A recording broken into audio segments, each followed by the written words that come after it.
নমস্কার বন্ধুরা, আমি সায়ন্তীর রান্নাঘরের আজকে একটি ইউনিক আর মিষ্টি ভিডিওতে আপনাদেরকে স্বাগত জানাই। সাবু দিয়ে পায়েস, খিচুড়ি তো অনেকেই খেলেন, কিন্তু কখনো নরম তুলতুলে সাবুর রসমালাই কি খেয়েছেন? চলুন আজকে আমরা দেখে নিই কীভাবে বানাতে পারবো আমরা সহজেই এই সাবু মালাই বা সাবুর রসমালাই। সাবু মালাই বানানোর জন্য প্রথমেই আমি 200 গ্রাম ছোটো দানা সাবু নিয়ে নিয়েছি। তাতে আমি জল দিয়ে দিচ্ছি। এটাকে দুবার জল পাল্টে আমি ধুয়ে নেব।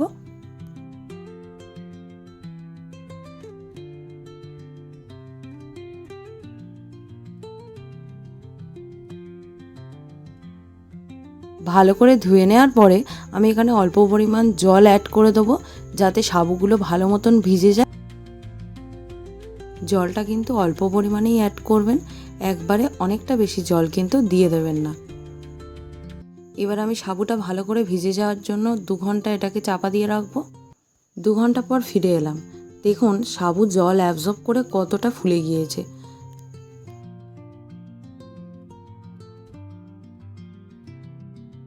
দেখুন সাবুটা কিন্তু আমি হাত দিয়ে দেখছি ভালো মতোই কিন্তু ম্যাশ হয়ে যাচ্ছে।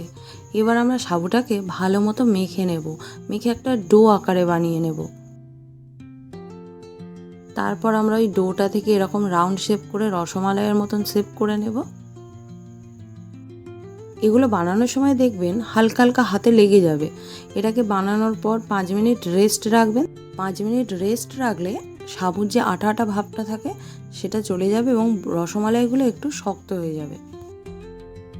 এবার আমি মালাই বানিয়ে নেব। মালাই বানানোর জন্য প্রথমেই 1 লিটার দুধ নিয়ে নিয়েছি এবং সেটাকে আমি জাল দেওয়ার জন্য কড়াইতে বসিয়ে দিয়েছি। দুধটা ভালো মতন ফুটে গেলে তার থেকে ছোট বাটিতে দেখুন আমি 2 চামচ মতন দুধ তুলে নিয়েছি। এই প্রসেসটা করার ফলে মালাইয়ের টেস্ট অনেক গুণ ইনক্রিজ হয়ে যাবে। তার মধ্যে আমি দিয়ে দিচ্ছি 10 টাকার প্যাকেটের গুঁড়ো দুধ। আপনারা যে কোনো গুঁড়ো দুধই ব্যবহার করতে পারেন।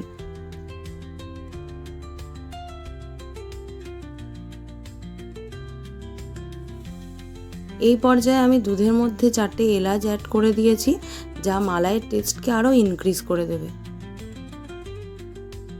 দুধটাকে ভালো মতন জাল দিতে হবে যাতে মালাইয়ের ঘনত্বটা ঠিকঠাক আসে। দেখুন এই পর্যায়ে দুধের ঘনত্বটা ঠিকঠাক চলে এসছে। এরপর আমি সাবুর বলগুলো অ্যাড করে দেব। এই পর্যায়ে কিন্তু আঁচটা একদম লো টু মিডিয়ামের মধ্যে রাখতে হবে।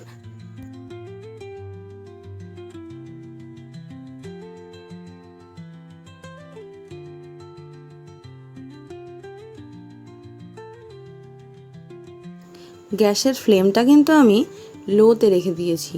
লোতে রেখে সবকটা সাবুর বল দিয়ে দিচ্ছি এবং স্পেস মেনটেন করেই দেওয়ার চেষ্টা করছি যাতে একটার উপরে আরেকটা না পড়ে যায়।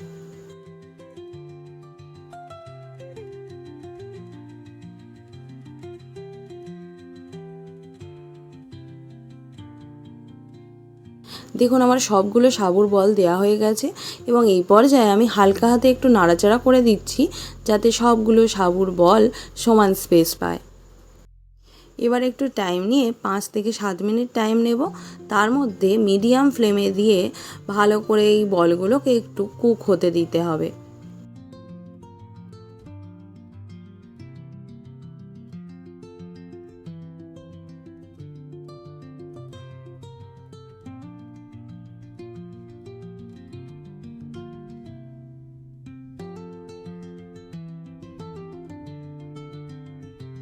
দেখুন আমাদের সাবু মালাই কিন্তু প্রায় তৈরি হয়ে এসছে।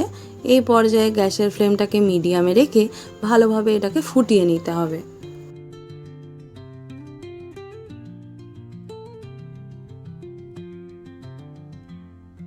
এবার আমরা গুলে রাখা পাউডার মিল্কটা এর মধ্যে অ্যাড করে দেব।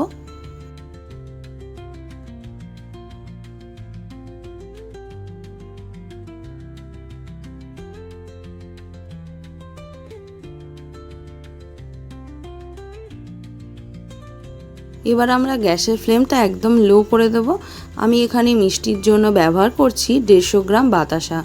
আমার মনে হয় বাতাসা দিলে পায়েস বা মালাই এগুলোর স্বাদ একটু ইনক্রিজ হয়, তাই জন্য আমি এখানে বাতাসা ব্যবহার করেছি। আপনারা আপনাদের ইচ্ছা মতন চিনি, বাতাসা, মিছরি যা হোক কিছু ব্যবহার করতে পারেন। আর যদি আমার মতন মালাইয়ের টেস্টকে আরও ইনক্রিজ করতে চান তাহলে একবার বাতাসা কিন্তু ব্যবহার করেই দেখতে পারেন।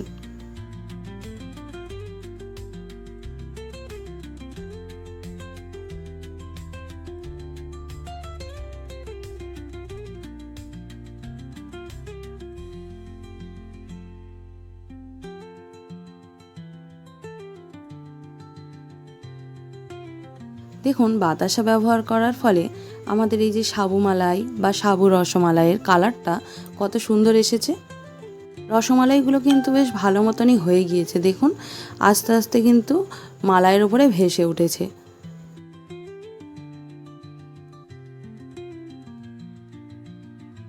দেখুন, তৈরি হয়ে গেছে আমাদের সাবুর রসমালাই বা সাবু মালাই। যেহেতু সাবু দিয়ে বানানো, যে কোনো পুজো ও উপোসের দিনেও কিন্তু আমরা ঘরে থাকা এই কয়েকটি উপাদানের মাধ্যমে এত সুন্দর একটি রসমালাই বানিয়ে নিতে পারবো। আর একঘেয়ে সাবু মাখা, সাবুর খিচুড়ির থেকে টেস্ট চেঞ্জ করলে কার না ভালো লাগে বলুন।